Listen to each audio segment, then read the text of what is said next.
Revolta da vacina. A revolta da vacina é uma das mais comentadas. E quando eu falo mais comentadas, para vocês que vão fazer a prova do Enem, com certeza é a que tem mais questão. Com certeza, de todas essas revoltas que eu vou comentar hoje, tem questão a respeito. Todas já apareceram na prova, tá? Inclusive, se eu for colocar assim na balança, quais são as revoltas que mais aparecem na prova do Enem? São as republicanas, ok? Com certeza. E a revolta da vacina em disparado. Em disparado aparece pra caramba. E aí, nós temos alguns mitos com relação à revolta da vacina. Por que eu falo isso? Pelo nome revolta da vacina, a gente automaticamente conecta com a vacina, né? E acha que a principal motivação da revolta é a vacina. Só que não é bem assim. Na verdade, são inúmeros problemas urbanos que estavam acontecendo na época, incluindo a questão da campanha de vacinação obrigatória, ok?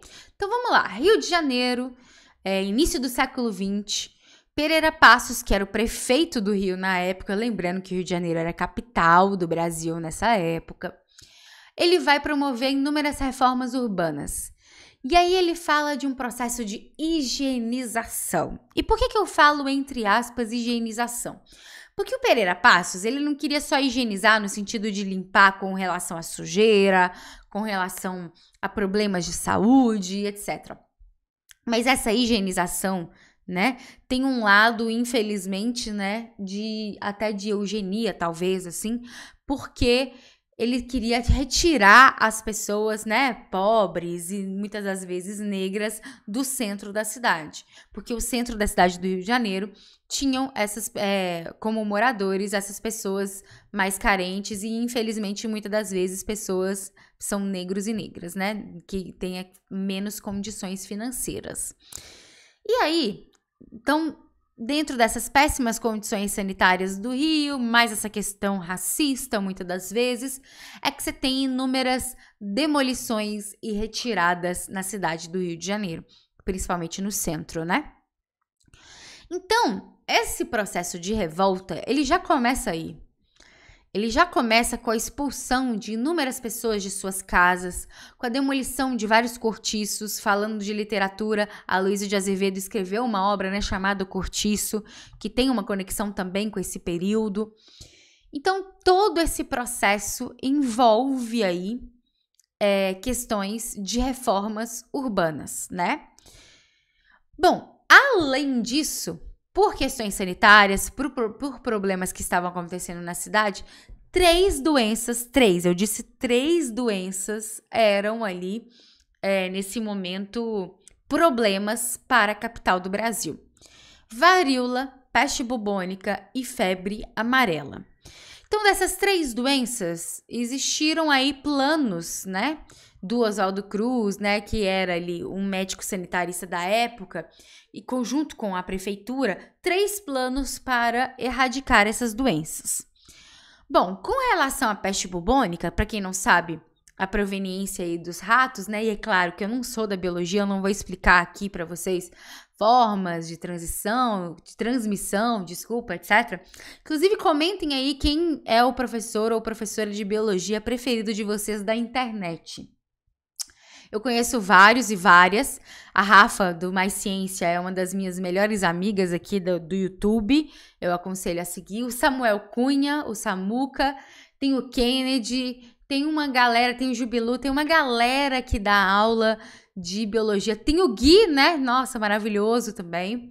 Então tem uma galera muito legal de biologia para vocês procurarem essas doenças e como transmite, etc. E o Gui Goulart eu amo, apaixonada, é um amigaço meu também. Tem muita gente muito legal e aconselho vocês a seguirem todos e todas, sem restrição, tá? Não precisa seguir um professor de cada área, não. Tem o Renologia também, né? Que é, inclusive, irmão do Pedro Renol, do Parabólica. Enfim, tem uma galera muito legal por aqui.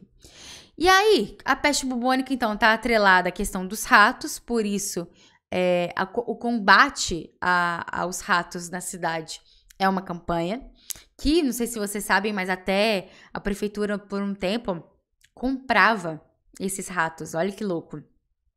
Tem a febre amarela, que o combate ao mosquito, assim como a dengue, o combate ao mosquito, se eu não me engano, é a Aedes aegypti também, né, gente? Comenta aí, vocês que são bons de biologia, são boas de biologia, se é de fato a Aedes aegypti também, se eu não me engano, é o mesmo mosquito e tal, eu acho. E a varíola vai ser, de fato, a vacina. Só que, gente, tem inúmeras questões. Primeiro, a vacina era uma questão experimental. Não só uma questão experimental, mas era totalmente diferente do que é hoje. Se eu não me engano, tem uma lógica com o pus da vaca, umas coisas assim, meio escatológicas, meio nojentas na época.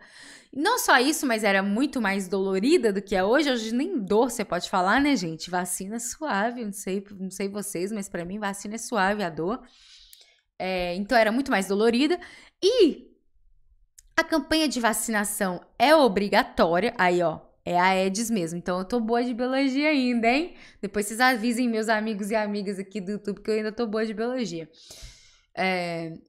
E além disso, né, dolorido e tudo, você tem uma campanha de vacinação obrigatória sem instrução da população. E aí, gente, é o seguinte, se hoje, 2022, que a gente tá fazendo essa live aqui, se em 2022 tem muita gente mal informada sobre a vacina, muita gente mal informada sobre a vacina, imagina em 1904. Tem um monte de gente que acha que isso é loucura, tem um monte de gente que acha que vai ficar doente, que vai morrer, que é uma forma do governo matar as pessoas. Então, assim, e não tem nenhum tipo de instrução de informação, o governo faz de uma forma até muito brusca, muito violenta. Então, a campanha de vacinação, ela é sim uma motivação. Não é a, mas é uma. Eu diria o estopim, sabe? A última gota, assim, para derramar tudo. Eu diria isso. Então, essa estrutura, essa lógica toda de expulsão das pessoas das próprias casas, de todo esse processo de reforma, mudando a cidade e mandando as pessoas, muitas das vezes, para a periferia, em condições muito ruins, muito precárias. Tudo isso, além de tudo isso, você tem essa violenta campanha de vacinação obrigatória. E, como consequência, vão ter inúmeras manifestações na cidade do Rio de Janeiro. Só que também existe uma lógica de repressão muito forte do governo do Rio. A repressão policial vai matar, desculpa, não é matar, mas vai prender um monte de gente. Pra vocês terem uma ideia, até mandar a gente pro Acre vão, sabiam disso? Pois é, porque as pessoas elas vão ser, eu diria, exiladas, né? Enviadas para o Acre, as pessoas que deram mais problemas, as principais lideranças, digamos assim, né? Então, é uma revolta que vai gerar, né, muito caos na cidade do Rio de Janeiro, mas que vai ter uma alta repressão. Assim como a maior parte, né, se eu não dizer todas as revoltas populares que acontecem no nosso país. Ok? Então, eu acho que uma das principais questões aqui, principalmente que aparecem em prova, é tomar cuidado de achar que a revolta da vacina é única e simplesmente pela vacina em si, tá?